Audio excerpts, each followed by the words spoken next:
Hello guys! Welcome to Jed's TV.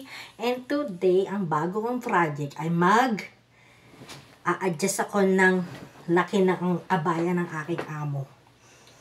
Yan. Sinukat namin to kanina. Mga 2 inches din. Yan. 2 inch din yung aking liliitan. Hindi na nila dinadala sa tailoring to. Kasi noon na lamang marunong akong mag-adjust, dito na sila nagpapa-adjust sa akin. Yan. Mano-mano. Mula nung nag-adjust ako ng isang damit niya, hindi na siya nagpapa-refer sa labas. Dito na lang siya sa akin nagpapa-adjust. Lahat. Mano-mano nga lang, kaya tsaga-tsaga tayo. Yan, tomorrow mga guys, Ramadan na bukas. Start na naman ang ating matinding labanan. Kaya tara, bago ko simula magtahi, mag-intro po muna tayo.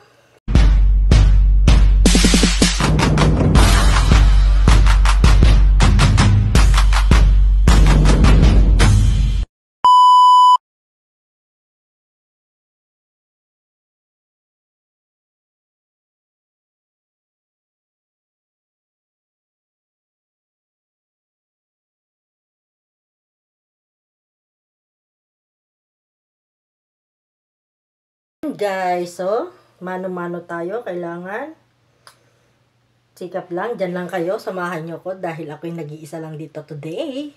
Lumaya sila. Kaya ako'y mananahi muna. At baka gamitin to bukas.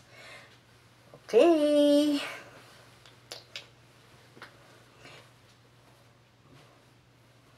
Ayan. Laki ng kanyang pinapa-refer. Kasi masyadong mahaba sa kanya. Pero hindi naman ako ganun kagaling magtahi. Medyo medyo mahilig lang, may kahiligan lang magtahi. Kasi yan.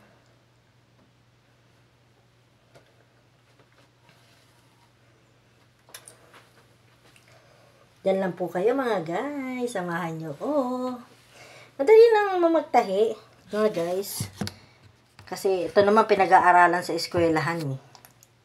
So, ganyan lang. Di ko lang alam kung anong tawag dito sa stroke na ginagawa ko. Pero mamaya, kapag nakaumpisa na ako, wala akong ibang sinulit. Ito lang nagamit ko.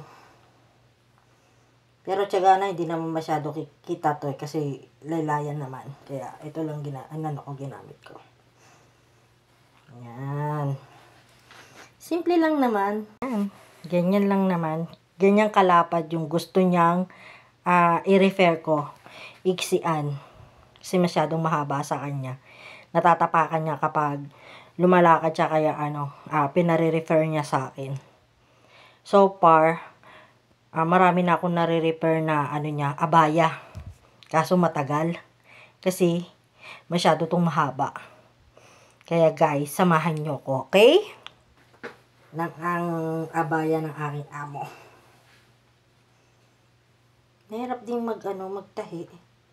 Depende naman sa tela na ginagamit.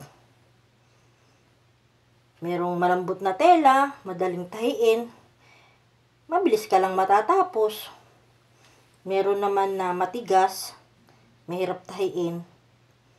Yun, makikipag-away ka sa tela. Kasi nga, matigas. Mahirap mano-mano. Ito, hindi naman. Malambot yung tela niya, kaya madali lang tong matahi. Kaya lang gusto ko yung medyo hindi kita yung sinulid niya sa labas. Kasi pangit magkita eh. Kaya medyo nililiitan ko lang yung kuha ng niya, tela niya, para hindi masyado kita siya. Yan. Mag-start na tomorrow yung Ramadan. So, ito na naman kami sa lutuan ng lugay mat. At walang katapusang kain ng salbusa.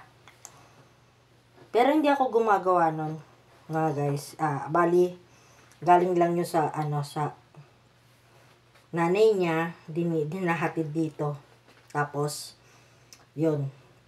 Minsan, ang gumagawa nun, yung kaibigan namin na Sri Lanka. Siya ang madalas gumagawa.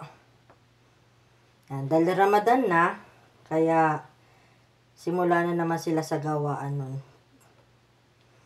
Yan ang madalas lutuin, kainin nila kapag Ramadan. Sa umaga kasi, fasting sila. Ngayon, mag-start silang kumain. Alas 6 na. Mga 6:15. Yan, pagkagaling ng masjid ni Baba, yun, mag-ano na sila, kakain na sila. Pero kape muna. Kakape muna sila ng Arabic coffee, magkakain muna sila ng sweet, tapos kwento-kwentuhan sila. Tapos sila magkwentuhan, ayun, nagla-lunch na sila. Tapos, hindi na sila matutulog nun. Ang tulog na nila, umaga na.